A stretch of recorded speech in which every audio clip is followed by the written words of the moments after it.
ఆంధ్రప్రదేశ్‌లో చాలా మందికి తల్లికి వందనం పథకం కింద అర్హులుగా ఉన్నా కూడా అనర్హులుగా చూపిస్తుంది. ముఖ్యంగా గ్రామాల్లో అయితే వ్యవసాయ భూమి మెట్ట 10 ఎకరాల కంటే ఎక్కువగా ఉందని లేకపోయినా కూడా చూపిస్తుంది. అలాగే కరెంటు బిల్లు 300 యూనిట్ల కంటే ఎక్కువ వస్తుందని చూపిస్తుంది. ఇలాంటి ప్రాబ్లమ్‌ల వల్ల వాళ్ళు అర్హులుగా ఉన్నా కూడా వారికి డబ్బులు పడడం లేదు. అలాంటి వారు ఏం చేయాలి?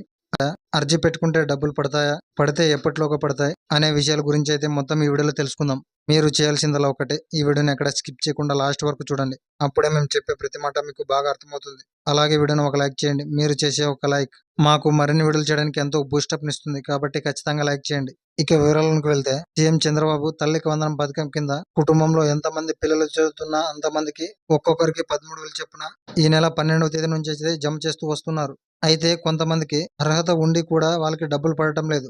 మెయిన్‌గా 2 ప్రాబ్లమ్‌ల వల్ల ఈ తల్లికి వందనం డబ్బులు అయితే తల్లుల అకౌంట్‌లో పడడం లేదు. మొదటిది, వారికి వ్యవసాయ భూమి 10 ఎకరాలు లేకున్నా కూడా వారికి వ్యవసాయ భూమి అనేది 10 ఎకరాలు అంతకంటే ఎక్కువ ఉందని చూపిస్తుంది. అలాగే కరెంటు బిల్లు 300 యూనిట్లు రాకున్నా కూడా 300 యూనిట్ల కంటే ఎక్కువగా వస్తుంది అని చూపిస్తుంది. అలాంటి వారు ఏం చేయాలి? వారికి డబ్బులు పడతాయా లేదా? అంటే ఖచ్చితంగా వారికి డబ్బులు పడతాయి. ఎలాగంటే ఇటువంటివన్నీ అర్జీ పెట్టుకోవడానికి ఏపీ ప్రభుత్వం అవకాశం కల్పించింది. మీరు మీ గ్రామ సచివాలయంలో అర్జీ పెట్టుకోవచ్చు. మీ సమస్యను క్లుప్తంగా వివరించి అక్కడ అర్జీ పెట్టుకున్న తర్వాత వాటిని వెరిఫికేషన్ చేస్తుంది ఏపీ ప్రభుత్వం. వెరిఫికేషన్ చేసిన తర్వాత ఈ నెల 30వ తేదీన మళ్ళీ అర్హుల జాబితా అయితే ఏపీ ప్రభుత్వం రెడీ చేస్తుంది. ఆ జాబితాను ఏపీ సచివాలయం వ్యవస్థ అయితే ప్రదర్శనకు ఉంచుతుంది.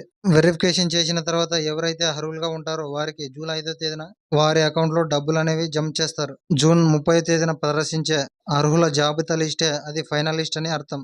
ఆ లిస్టు ప్రకారంగానే జూలై 5వ తేదీన అర్హులైన ప్రతి తల్లి అకౌంట్లో నగదు అయితే జమ చేస్తారు. ఈ తల్లికి వందనం పథకం గురించి మీకు ఇంకా ఏమైనా డౌట్స్ ఉంటే మాకు కింద కామెంట్లో తెలియజేయండి.